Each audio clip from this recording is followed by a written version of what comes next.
All right, hello and welcome to Political Voice. I'm Moses Humphrey.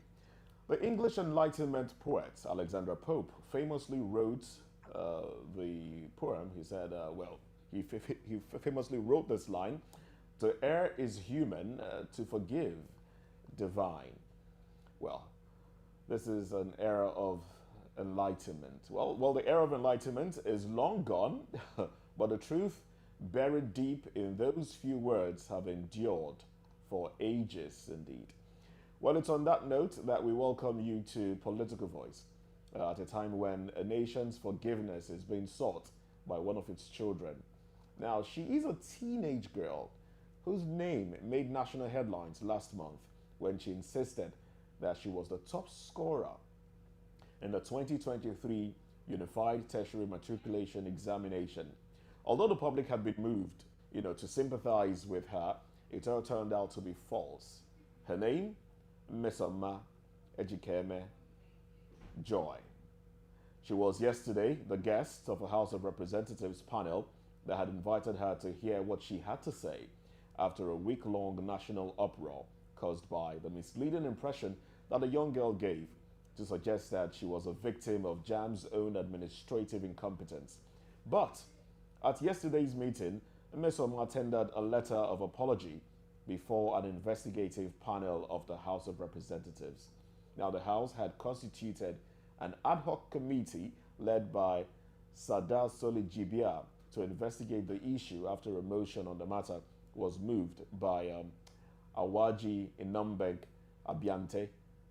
And the committee invited the JAMB registrar, who is Professor Ishak Oloyede, Mmessoma herself, and her parents to the seating. Mmessoma attended the hearing alongside her father and her lawyer, who was there. And then she read the letter apologizing to the examination body over her ill behavior, so to speak. In the letter, the young girl, Mmessoma, admitted yet again to having forged the result, but said she had regretted her actions. Well, earlier, JAMB Registrar Professor Oloyede reeled out the circumstances leading to the forgery, as well as the measures taken by JAMB, including the 3-year ban placed on her. Well, I have a guest with me in the studio. We'll be talking about this. I have one in the studio, and one will be joining us virtually. In the studio with me is educationist and public affairs commentator Moses Adebayo. Good to have you with us in the studio. Well, always a pleasure when we Looking discuss all Nigeria. traditional. Yes, I am proudly Nigerian. Proudly so, I can see that. Well, joining us virtually is another public affairs commentator, Victor Atewe. Good morning to you, Victor. Good morning, and of course, it's a pleasure being All with right, I you can this barely hear you morning. though, but I'm pretty sure Good it's morning, it's a pleasure from being over with you here. this morning. We'll rectify that, so I will, be able to hear you clearly, and then we can get this topic in motion. Now, let me start with you, Moses. You were on this show, so I mean, when the news broke that Mmessoma, when Mmessoma, when the news broke that she was the rightful person to be celebrated for scoring the highest JAM score, which was 362. That was, what she said she scored, and she was recognized. Some organizations gave her a certain amount of money, and then JAM came out to say it was false. You know, the whole opera, Nigerians felt sympathy for her. People started coming out to say, "Oh, JAM has a record of not, of being infiltrated." You came on the show. I said I was going to put you on the spot. You came on the show and said, "She's my daughter." Now, when you came in this morning, I said, "See what your daughter has done." You said, "No, she's not your daughter. She's my own daughter now." But then nobody was listening. Why are you disowning her? Well, I This is me putting you on the spot. But anyway. No, no, I'm ready for you. I envisaged that there was going to be a part two. But then I Okay. remember saying something like, it's an ongoing event, and it might take different shades and shapes. And rightfully so it has. Let me put it this way. I'm not disowning her, even if she's not my biological daughter. I can easily have her as a daughter at any rate anyway. To forgive is divine, even when you've erred, being human. But there's always what you call judicial consequences. There are always going to be consequences. Even if you've been let up, even if you've been forgiven, there are some consequences that will naturally follow the actions or your inactions. If she were my daughter biologically, I will scold her, as JAMB rightly did. Because you know why? It's always very easy to pitch your tent with an underdog. The David Goliath story rings in our memory forever. You just feel that that giant out there, JAMB in this case, that behemoth, may want to just exercise undue power. So when she came out with that, and JAMB also countered what she said, we felt, okay, what is going on here? And having had some not too pleasant experience with JAMB, it was just a case of, have they come again with their ineptitude? Hence, I took sides with her. But when it became clear that something was fishy somewhere, I retract my step by saying, okay, if she had done what she had, because I emphasized that I never ruled out all possibilities. She possibly could be wrong. She possibly could have been induced to do what is wrong. She possibly might have even colluded with those that did such, and on and on. Now she has come out to apologize, admitting that she has done what is wrong. Yes, she should be forgiven, but she should be let off the hook entirely. I don't buy into that. There must be a message sent out there. Otherwise, if she's let off the hook totally, and in your prologue, you describe her as a teenager. Yes, a teenager, but who is an adult? Because in reality, she's 19. She told the world she was 16, but JAMB proved that she was 19. So the discrepancies, I think they've been cleared. So for a 19-year-old lady, I can't as well call her a girl anymore. She possibly had all her faculties intact when she did that. But then, I'm even concerned that we are making a mountain out of just a molehill. The optics on, especially our reps, our House of Rep members, who have voted in, who have turned out, in recent times, I choose to say that they've been acting like drunken sailors aboard a sinking ship. They have been acting. All right, we'll talk more about what you mean by that statement. Oh yes, I'm ready to defend. Let's get Victor's view first of all. Victor, when you heard that it was all a hoax, when you heard that she made it all up, when she finally came out to say, okay, I made it up, I am sorry, how did it make you feel? First of all, were you one of those that sympathized with her? If you were, when you heard that she lied about the whole thing, how did it make you feel? Good morning once again. To be honest with you, I really felt bad. To be honest, when I heard that it was just, she came Because out. right now I can't pick your voice now.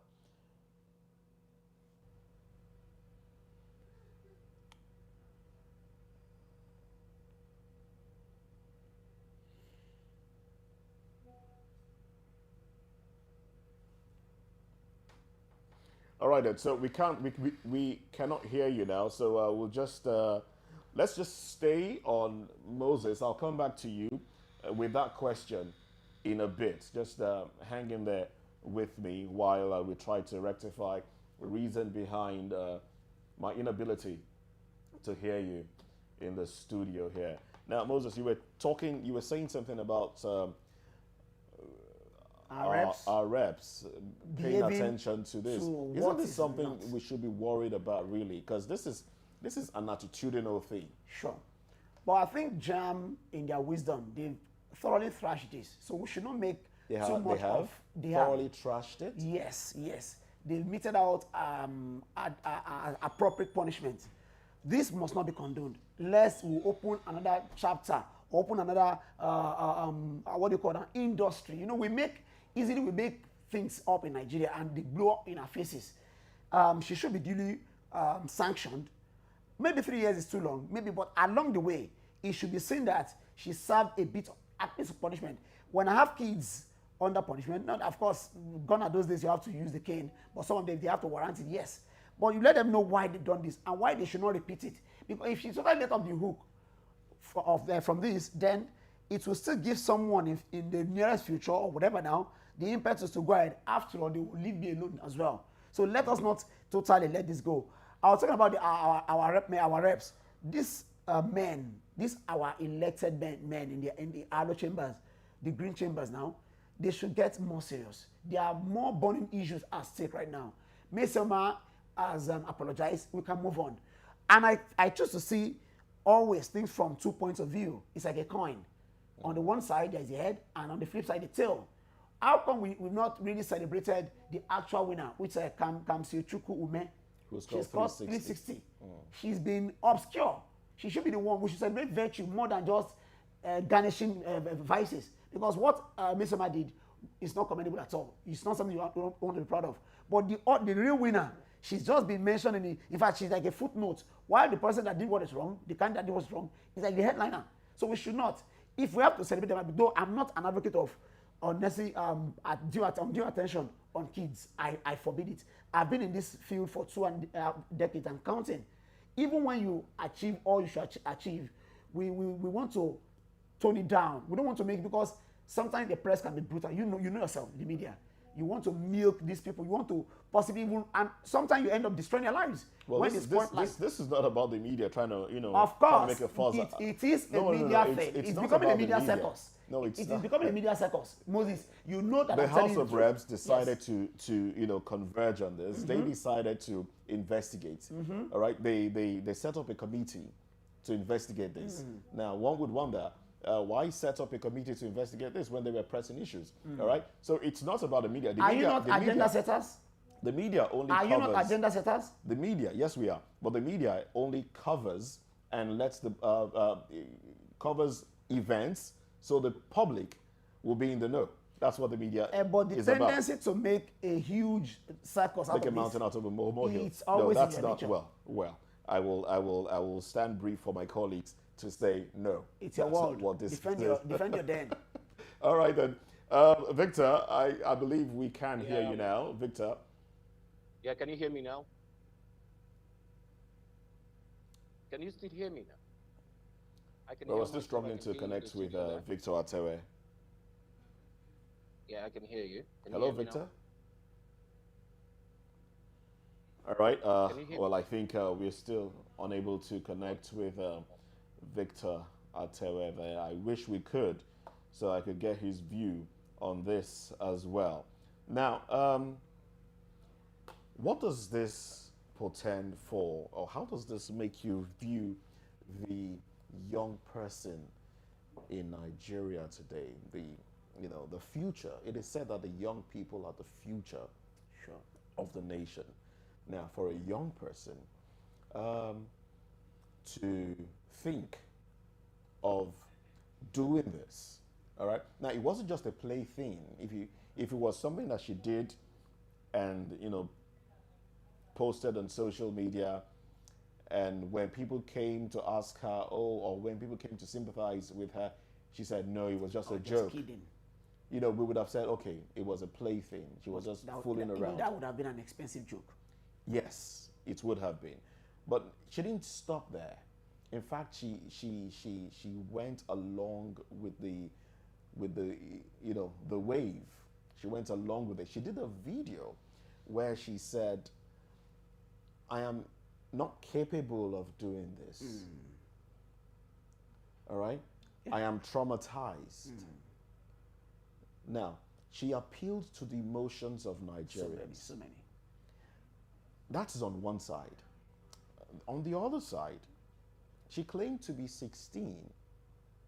Meanwhile, it was revealed and has not been disputed that she is actually 19. Now, what does this tell you about the person involved, about the attitude or the character of the person? In one word, she was desperate. Maybe she Desperate had for backers. what? She wanted glory that she didn't work for. She wanted to hug the headlines. And unfortunately, she said, I'm hugging it, though for the wrong reason. That's why I don't want us to celebrate what is nefarious, what is untoward. You can easily deduce that for her to have lied concerning her age and to afford the result to the extent that she wanted to be the best in the country. Some have argued, because as I've said, I deal with this cadre of people, this bracket of people. If as I say in their local parlance, in their WhatsApp group, I hear from them. Some would have said, some even said, oh, if she had claimed she scored just 300, maybe not to the extent of claiming that she's the best in the country, she possibly not have been under the satellite. Maybe the Zoom lens would not have gone to her. But she actually had some malicious intent. She had that. Her age to have reduced by 3 years, and the fact that she wanted to supplant the true best candidate. And this should not just be glossed over. JAMB have taken some punitive measures, and they should, to an extent, apply them. They should execute them. She should not, as I maintain that, she shouldn't be let off the hook like that. No. So that it serves as a, look, if someone wants to do this, and you know how these kids are today, they are so exposed to gadgets that can almost turn a whole nation upside down. They have it's at their disposal of technology. And rather than use it for their own good, for their future, rather than build themselves with this, they manipulate and thereby destroying themselves. Our name right now is almost in tatters, because over time, our name has become a synonym for anything fraudulent academically. Are you trying to play a Mmessoma on me? And that's not good for her at all. Not at all. So I maintain the punitive measures taken by JAMB should be executed. Maybe not to the longest way now, as in to the full extent, but to an extent, so it will send the message across that if you try this in future, you will still go through the punishment. She should be made to serve that. All right, because if you look at the score that she had, it wasn't a bad score. 249 is schoolable, if I permit to use that word. It can get your admission into just about any. I understand that some courses, maybe medicine, maybe law, maybe too much of an ask. But 249 for courses that are equally prestigious, there's no course that's not prestigious, maybe mass communication, maybe psychology, maybe philosophy. She will work with that. Maybe the school she has chosen is that of screening or post-JAMB. If she puts in more effort, she will be a candidate, because 249 means that she scored an average of 60, 65 in all 4 subjects, which is not bad in themselves. So for her to have done this, it shows that she was desperate. She wanted what was not hers, and good enough, the longer hands of the law caught up with her, and she's got to face, if not she's not going to dance to the entire music, let her dance partly to the music. All right, so now let's look at the data that we have here concerning the performance of students, those that wrote the exams and those that scored above 200. Well, JAMB released its data not too long ago and said that those that wrote the exam put at 1,761,338 pupils wrote JAMB this year, 2023. Now, out of that number, 378,639 candidates scored 200 and above. That's roughly 21%. You're right. Of the total number. What does that say to the educational sector? To describe the education sector in Nigeria would almost take a whole day, and we don't have that here at the length of time. But it's been dwindling over time. Yes, Professor Ishakolede. Now, bear in mind, sorry to interrupt you, bear in mind that the cutoff mark was put at 140. Which is, to me, ridiculously low. low. We are not encouraging excellence at all. 140 should not be our benchmark. No, not at all. I think as much as we want to factor in less developed educational areas, we can't afford to go too low, because if 140 is to be celebrated, that is divided by 4, you have roughly, let's say, 35 per subject. 35 in any as any grade is not an E, not even a D. That should be an F. So if JAMB will support such, we'll take that as their benchmark, then it's not very good. That's why I've said it is dwindling.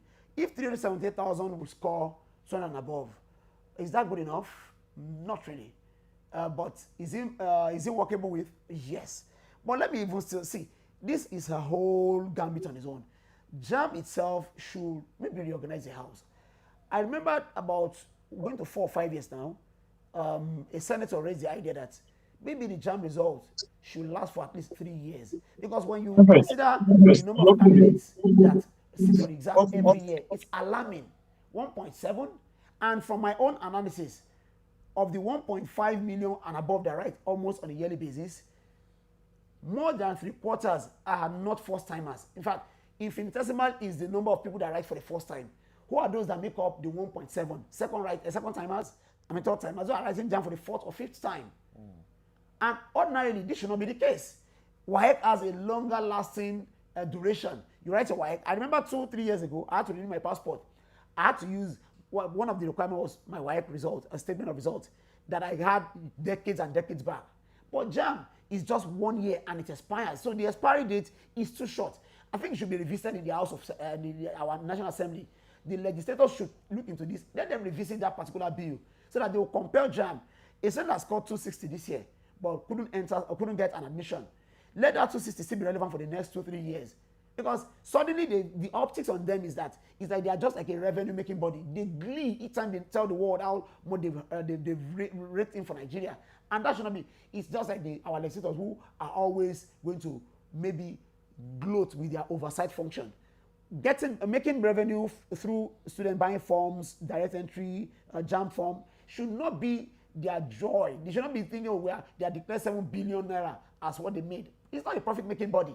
So they should be more concerned about their internals. What are the major reasons they were created with? To be an entrance exam for those that will go to university or polytechnic or college education. But they seem to have left their major original role and now run after what they make, because that is exactly the perception of many about JAMB right now, and it's not good enough. Now, there have been questions about whether JAMB should be scrapped or not, because schools now conduct their own internal exams to admit pupils into their schools. So, what's your take on that? Well, it's very germane, because I know many schools by virtue of experience. They say anything from that quarter, anything from the JAMB portal, as they take it with a pinch of salt. Schools like LAG, you can be rest assured that the 140 benchmark set by the NUC, LAG would never regard that, never. You don't come to 200, LAG would never invite you for post-JAMB. No way. Ibadan, Ife, these are schools that they will let you know you score 140. You dare not even go near them. You dare not go near them. So, and if what they agree on, 140, is discarded by some of these schools, Nsukka and the like, then it only tells you of how schools perceive JAMB.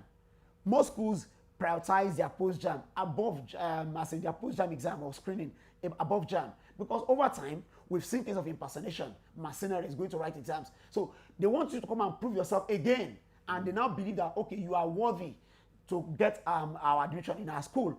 So they don't really regard JAMB highly anymore. And that's why JAMB should go above board. They should rethink. They should be organized to make their exams relevant. Some of these new schools, these very eyebrows, very expensive schools, you don't even need to write JAMB. Just go there, write their entrance exam, and you get to school. Couple with your WAEC. So it tells you where JAMB is right now. Nobody really regards them. Nobody. Because the idea of a post-JAMB in the first place is an indictment on JAMB itself. If JAMB were sufficient, but that was allowed to fly. It was, of course, because as I've said, the optics of JAMB is such that, what if? Okay, let me give you an example. I'm going to a decade plus now. I have a story from about a student in Ibadan, University of Ibadan. This was a boy that got in there straight A's, 9 A1s, which to me is fantastic. I mean, just to score an A1, the subject is massive, let alone 9 A1s. The boy scored, let me get my facts right, about 297. But what if I told you that in his very first semester as a student of Ibadan, University of Ibadan, he was struggling so bad that at the end of the first session, after 2 semesters, he was advised to withdraw. Now, how do you put this together? How do you juxtapose this? It's incongruous. Someone who came with this massive result, 9 A1s. Sure it wasn't peer pressure. 297. Not peer pressure now. You now start deducing. Was it that somebody sat for the exam for him? It could be. Because he could not defend the fact that he had that. He couldn't defend it. A candidate that scores over 240 JAMB, that's 60 per subject now, should be seen, should be viewed with respect that this boy, this girl must have something upstairs. But when somebody scores 9 A1s, 297, and still gets to school and starts struggling, then it's the reason they want to reinforce the argument that maybe this boy We were not there, we couldn't see him, we never knew what transpired. Let him come and prove that he actually did this by himself. That is the reason for post-JAMB. They want to be so sure that you actually did it. We know what obtains in Nigeria. Parents are so desperate, and that's understating it. Parents want the best for their children, but they actually destroy their lives. Miracle center, special center, and the results are guaranteed that they don't do it by themselves. I know what I'm talking about. They end up using mercenaries. They employ the service of impersonators. Sometimes you'll find some students like in their third level in university. They go and pretend, as JAMB candidates, writing it for someone. And someone in third level will easily, it's like if you're in JS3, something you did in primary 6 will be below you. You understand virtually everything then. So somebody in third level that goes out there to write a JAMB will easily pass. Yes, that's just my own logic now. And unfortunately, the person that actually bears the name is not the one that have written the exam. He now goes in there to expose himself, to tell the world that something was not fixed then. You were not actually the owner of this result. Hence the reason schools conduct post-JAMB or screening. They want to really be so sure, ascertain that you're actually the person who won this result, and your performance will speak for you in your post-JAMB exam. Now, but JAMB has come out to say that, look, their system is foolproof. Nobody can falsify anything. Nobody can maneuver the system. It's foolproof. That's the claim that JAMB is making. Every boy will tell you that my mom's delicacy is always the best. They won't come out and tell you that they are doing some things wrong. As I said, I once had an encounter. I once had an argument on air with the JAMB spokesperson, Fabian Benjamin, when he came out to tell blaming candidates how that they choose a center by themselves. And I said, no, that's not true. Not at all. I have had, not even this year, and in the past years, previous years, I've had candidates that had reasons to live in a particular local government, and they will be thrown as far as some 6, 7 if sometimes it's even on another state. And it wasn't because they chose it? They did not choose it. Are you sure that's not done? They did not choose it. They did not. Writing the application. I am very much involved in this, because sometimes the center they intended choosing has been exhausted. So apparently there will be no more space. And that is to be at the footstool of a JAMB. You have the demographics. You know that there are some states that in this particular state, you always have more candidates than others. So ensure that there are more centers in all the local government. But they do that. They won't do that. That's why somebody lives in Lagos will have to travel a day or so before the exam to Ogun State.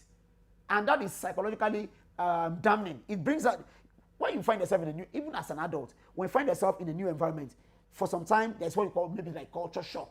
Let alone these kids are still inchoating, still growing. So it's uncalled for. JAMB is not any saint in this. They have themselves to check. Socrates said, man, know thyself. JAMB, take a long look at yourself in the mirror. I understand that they are doing some things right. I'm not here to knock them all through. But there are certain things they are not doing right as well. A case where some computer, some laptops or whatever they use in the for the exam still go off, trip off. And the student will bear the brunt. What it didn't cause, yet it will face the consequences. It's uncalled for, really. It's uncalled for. So JAMB should put their house, it's often said, if there is no crack on the wall, the lizard will not come in. All that transpired with Mmessoma, well, she has admitted to her own wrong, but then, is it that there are some fifth columnists in JAMB who, by virtue of their inactions, misdeeds, are aiding some of this thing? You can never tell. This is Nigeria. We know what obtains. You can never tell. But JAMB is JAMB being seen as a revenue-making organization. It doesn't seem to be sitting down well with you. No. But you know that government is trying to make money from internally, trying to make money.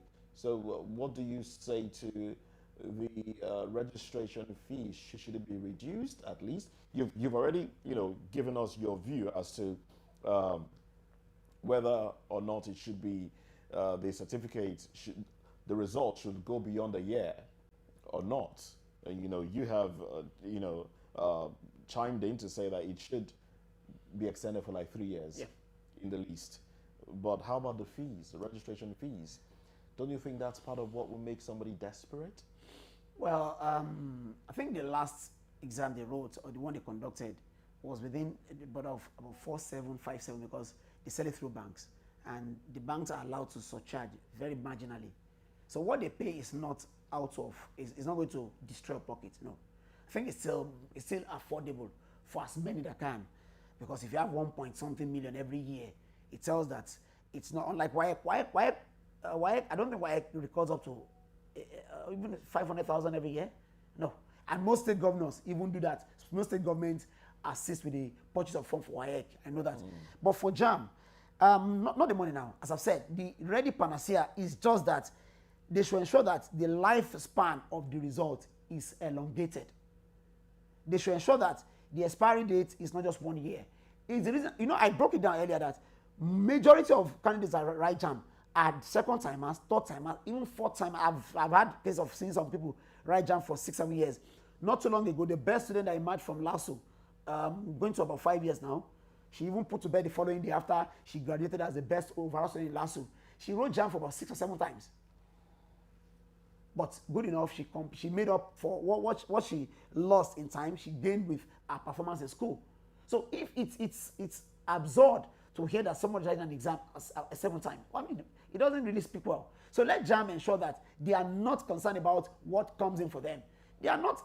They were not formed to bring in money for government. No, they are not a profit-making organization. If government wants money, they have their parastatals, their departments, their agencies. Let them look towards that side. I'm not JAMB, because at the end of the day, you end up ripping off these unsuspecting candidates, and it's not good at all. So I am not for that. Let the lifespan of an average JAMB result go beyond 1 year, and you see that subsequently they will not be up to a million, maybe even 300,000.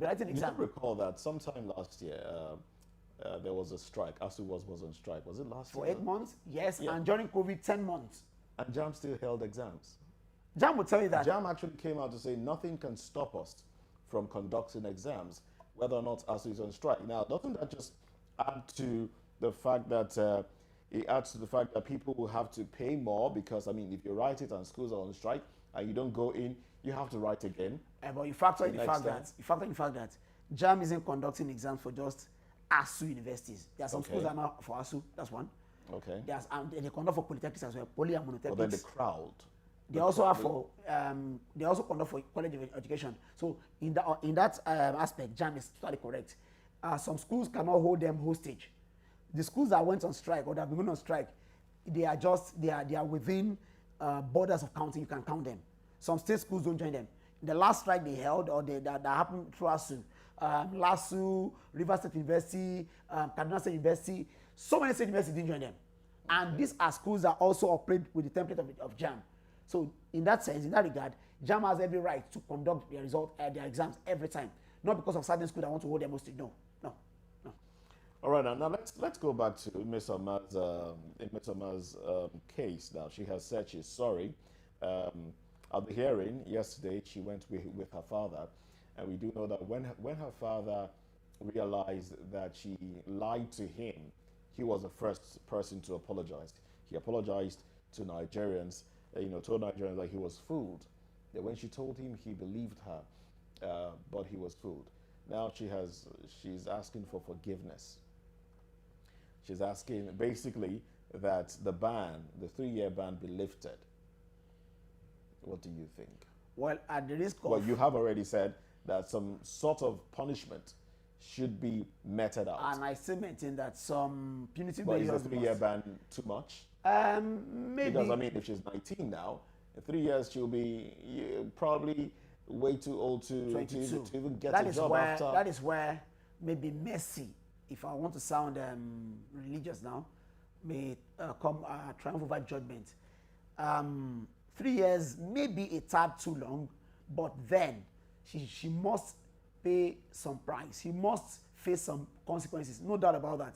If she's totally left off the hook, it will only be sending the wrong signal to other people who do it. Why is Nigeria the way it is? Why?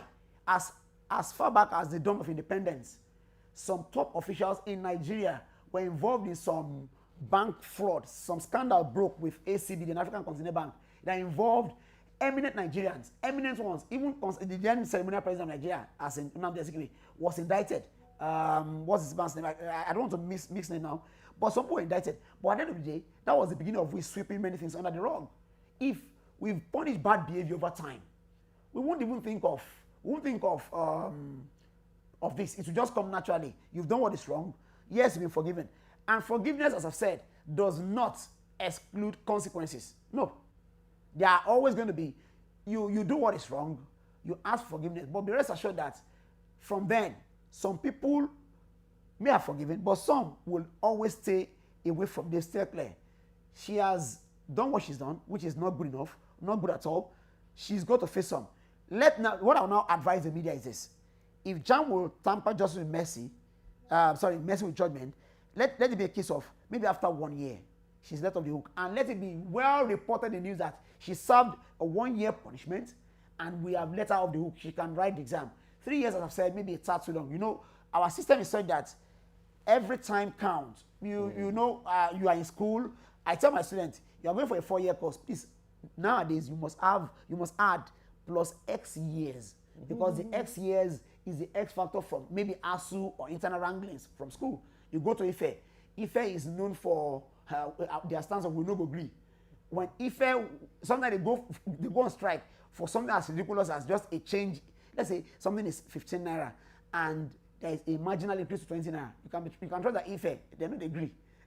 Permit me to say that. So if you put all this together, then you know that maybe the 3 years should be toned down. A year, and should be reported that, okay, she served a punishment. She should come back and tell the world that, oh, I've done this. JAMB should also corroborate it, and then they let her off the hook. But to let her off totally, no. All right, now let's talk a little bit about. You did say something about age and graduating. We know that in Nigeria, to get a white-collar job, even though government is saying, look beyond the white-collar jobs, look for other things. Well, that's a conversation for another day, whether the atmosphere is conducive for people to create jobs when they leave school for themselves. That's a conversation for another day. But here we are. We run a system whereby if you're beyond a certain age, I think it's 25, getting employment becomes even more difficult if you're not already employed. So you find people graduating at 24, trying to get into the labor market by 25, and if they don't get it, if they don't get it at that time, they don't get it at 27, they end up staying home or looking for other means of making money, and then they become a liability to their parents and a liability to themselves. And then by 29, 30, there is a problem. Now, we have a lot of that. The system isn't friendly with those that do not leave school early enough. It's not friendly with them. Now, this young woman, if the 3-year ban stands, and then she goes in, into school, she'll be like 22 when she's getting in. And then she'll be like... let's assume she goes for a 4-year course. She goes for a 4-year course, yes. She's 26. 26 when she leaves, and then she will serve 27. So she's coming out to look for a job at the age of 29. You sound so kind. You know what? I sound... Suddenly, a story comes to mind, and I'll be willing to share with the world. Go ahead, please. Been in this field for some time now. A student once approached me.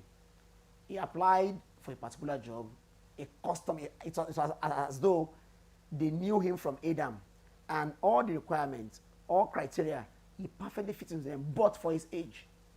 The boy was a former student of mine. He had graduated did very well in school. He now approached me that, sir, he showed me the job description, as in everything. I want this job. What should I do? I said, how old are you now? It was clocking 28, but the job was reserved for those between 23 and 27. And he had all qualifications, whatever they required in terms of performance in school, his NYSC, everything qualified, but for the age. I knew it was a moral crisis. It reminds me of when some people went to Jesus and they showed him a coin.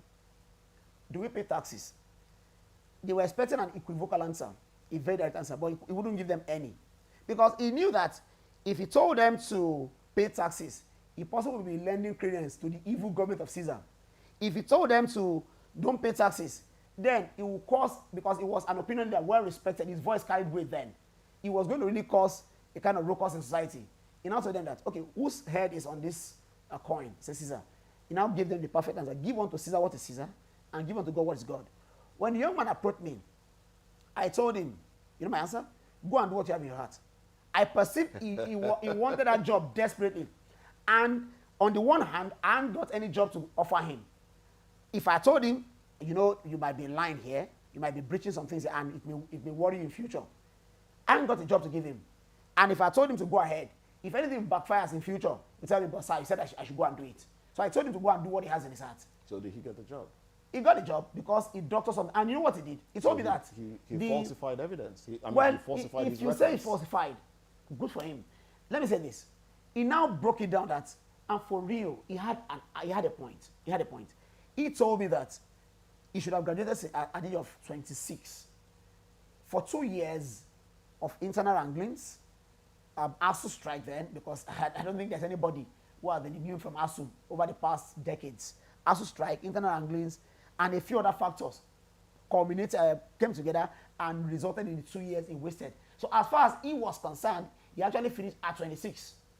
So that was what he believed. I told him, go and do what you have in your mind, because I was not going to endorse lying. No. But you did actually. I did not. You did. I did not. Speaking for not. You basically endorsed lying. Moses, listen. Without telling him go and lie. Oh, fine.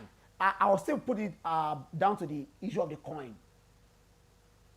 Okay. Let me have a good company. You are telling me that even Jesus lied? He wouldn't lie. Now he told them, whose party is this? Pay your taxes. Well, if you want to bring the Bible into it, Jesus did not say go and do what's in your heart, because he knew for a certainty that it is written that the heart of man is desperately wicked. Exactly my point. So this boy wanted this job at all costs. You basically and encouraged I told him, the man now listen, to do what is desperately wicked. In essence, Moses, this just goes to show that we Nigerians, you are ready for today. We encourage the lying that Mmessoma did. What if what he had in mind was not to get the job? No, you don't make it sound so equivocal. In essence, listen, I told him, do what you have in your mind. What if what he had in his mind was not to get the job? No, look at it from the other point. I mean, if he wasn't going to get the job, he wouldn't have come to you in the first place. He came to me, he sought my opinion. He sought your opinion. He needed a second opinion. And I told him, I'm not endorsing your age reduction, no. You qualify for the job by virtue of evidence. Now, he points to one thing. I was going to see it from the legal angle. I think it's about time our House of Rep members, our senators, did something drastic. Because for cases like this not to happen again and again, legislate to the point that companies, firms, agencies are not arbitrary. They are not realistic. You know what obtains in the country. You don't go in there and you have your smooth 4 years. It's always checkered. One strike today, one this tomorrow, and you have elongated. Let it be that. They don't come out with these unrealistic demands. You want someone that just finished from school to have 3-4 years working experience. Who does that? Who does that? It's the reason. Look, society prepares a crime, and people only tag along. They plug themselves in it. It's an issue that should be legislated upon. Let these companies know that you don't operate in isolation. You operate in an environment where law. You do agree with me that that these laws encourage people to falsify records, encourage people to lie. People go into civil service, reducing their age because they know that, look, by the time they are like 35 years in service and due for retirement, they would have been grandparents, far gone in age. Do you know that so many Nigerians that retired, I know 1, 2, even 5 up to 10, they retire a few months or a few years after they die. You now wonder that, what this person is supposed to be so age. Look, what I'm saying is this: we should do what is right. That is because we should do what is right. But when the atmosphere is so convoluted, so polluted that it allows for certain things, those that do it, you want to be a bit indifferent. I will never tell any student by any means to falsify. No way. But when they come to me and tell me, because I work with them, I can tell how they think sometimes. Now go and do what you have in your mind, such that if tomorrow it comes up, I've told you, if what he had in mind was that, okay, I'm not going to get a job, now you give my credit for that. You give my credit for that because you've made it look as if I told him to go and do what is wrong, which is not true. It's not true. No, it's not about me making it look. No. You try to point the charcoal on me, but I've deflected it. Okay. I maintain, let our lawmakers Good deflection. widen. Oh yes. Good deflection. Nicely done. But it's not about me trying to make you the bad man now in this. We're looking at the nation. We are looking at the structure of things in Nigeria. Now, isn't this why politicians even lie? I mean, this is a time where politicians are we are arguing, or we are looking at whether or not they have NYSC certificates, whether or not they have school living certificates at all. Peter and Bai is still, they're still even on that one. Osun State governor had that issue within the current Osun State governor. So we seem to have a problem with certificates in Nigeria, and there's also that emphasis on it. All right, so there's an emphasis on it that you must have it, and the lack of it is making people, falsify records or lie to ensure that they have it, so they get what they want. Straight away, I was involved not too long ago with some people, and the project say on. We labeled it certificate versus, now our colloquial word now, certificate. Certificate versus certificate. And what is the concept? We are heavily certificated here. Unfortunately, we do things, we think globally, but we act, not even locally now, we act clownnishly. And it's unfortunate.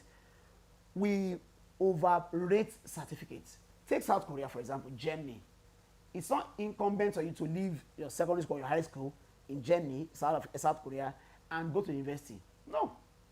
As a matter of fact, they emphasize more of their vocational schools, whereby you go and learn one art, go and become an artisan, whether it is woodwork or metal work or furniture, just go in there. And they so downgrade the power of certificate that you don't even want to be. There are very few people that want to enter university. If you enter university over there, you are likely going to end up as maybe a lecturer or in that field of academics. And the reason the economy is so strong because their middle class is well entrenched by virtue of that scheme. China 3 years ago converted about 7 universities to polytechnics. You think it's for fun? Today we still refer to China as the manufacturing hub of the world because they want their economy to be strong forever by ensuring that an average Chinese gets the manpower, the knowledge to make things for China. You are not going to become certificated because you want to oppress people. Do you know why I have PhD? And that's why we are here, this undesirable place. Our certificates over the years, what have they translated into? What has it been that we've produced? Okay, there was a time it was said that we've not produced up to 1 million graduates. We've done that now. How many of these has transformed Nigeria? That's the question. So if we lay unnecessary emphasis on certificates, we are only going to be the mocked nation of the world. It's not translating to our national lives. China, they had a thrust. We want to manufacture, we want to maintain that edge over the world. Hence, you go to the technical college, go and get equipped with skills, and they do this. I was told by a friend, just yesterday, that some of the phones we use are manufactured in China by secondary school students. Are those uncertificated? Do they have any? No. So we should downplay. We should play less on is a BSc holder that cannot even in electrical engineering that cannot even handle a 1 volt meter. What are you talking about here? So it's only delusional if we think because we are heavily certificated, because we emphasize certificates, it will bring about transformation. No. The end in this case must justify the means. We are particular about somebody bagging all the degrees only for them to go out there and mess up. Why in desperation? Our first speaker in this Fourth Republic actually forged a result from Toronto, the Toronto gate. And on. No, in recent times, one republic after another, you always have one certificate issue with some people because they feel that once I have this certificate to brandish, then I'm good to go. And they get away with it most of the time. They get away with it. I said it because over time, we've not punished bad behavior. And when we leave one to go, we still encourage others to do. A speaker that was really caught in the act, it was obvious, it was revealed that he didn't attend Toronto. What did he get as punishment? Just a paltry sum to pay as fine. such a person should have been sent to jail to send a message across border. If you do this, but because it was let off the hook, number 4 person. Isn't this exactly why in Mmessoma's case now comes to the fore? Obviously, yes. That's why I maintain that she should serve, if not the entire 3 years, she should serve a minimum of 1.5 years. Yes, but then some a school of thought will say, how about your politicians that have done wrong, that have done this same thing over time and have gotten away with it? But with two Shouldn't wrongs, they be made with 2 wrongs to or even serve? 10 wrongs, make it right. If those ones have escaped by whatever they did, the ones we have caught now, you said something that our future is at stake here.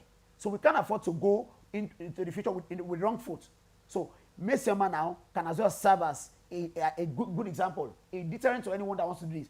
If those ones, anyway, they themselves know, Wole Soyinka, the erudite, the professor himself, the well-respected man, once said that their generation is a wasted one. He knows what he's saying. So if they've wasted their own time and brought Nigeria to our knees as the way we are right now, we can't afford to sit toe that line. Let anyone that we perceive as our future be corrected right from now. Nip it in the bud. Otherwise, we still have politicians to. I have this. I have a kind of saying: train a child so that we don't mend a man. Train a child so that you will not mend a man. Well, train that child. He's not going to be that man you want to start mending, because to mend a man, he's already made. Is cast in stone. So to mend him will be very difficult. So the earlier we do this, okay, the generation coming, we can't afford to have you do this. So we stop it from now. Those who have done this, anyway, posterity is a good judge. So if they ever escaped the power of the present, posterity surely will review their inadequacies. Sure. So any politician who has gotten away with whatever they did, they can rest assured that their names, what if not now, it will surely be reviewed. Your boss will say, "Masheni mamo," as in that it will never be known, then don't ever do it. If you ever do it, then it will one day be known. That's it. All right, then. Thank you very much, Moses Adebayo, for coming on the program. I was going to ask for your final thoughts, but this seems like it. This seems like your final thoughts. Oh, you still have thoughts to drop? I perceive sarcasm, so I'm not. I think I'll give my I'll give my final thought. Go ahead, please. For real, Mmessoma, I think it's about time we did away with this story. Let even the media Before ignore we it. cause her more trauma. Trauma, yeah. Let this be. Let this be. Now she has apologized. Fine. She's owned up. Fine. Instead, as I've said, it's always 2 sides to a coin. On the flip side, let's accentuate. Let's make bigger those that did very well. I'm not even point of making them superstars. I don't believe in making superstars of students. They are still kids. Sometimes these frenzy get in their head and they get destroyed. So let's celebrate now. Okay, Kamsi Chukwu Ume, the rightful best candidate, the one that scored 360. Let that one also enjoy something, so that parents will say, "Oh, you want to be the next Ume. You want to score above next year," and it's a good thing. It's a healthy competition. So let us beam our sight more on that as well, rather than focus on what should not be done. We don't want to sensationalize it. No, it's not worth it. So let us face our punishment, even if mildly. All right, then. Thank you very much once again, Moses Adebayo, who is an educationist and a public affairs commentator. Unfortunately, we were unable to get responses from Victor Atewe, who tried to join us earlier on the show, but due to some glitches there, we were unable to get his contributions. Well, thank you very much, Victor, for at least attempting. Well, that's the show today. I'm Moses Humphrey. Bye for now. Oh, boy. With sarcasm. You- With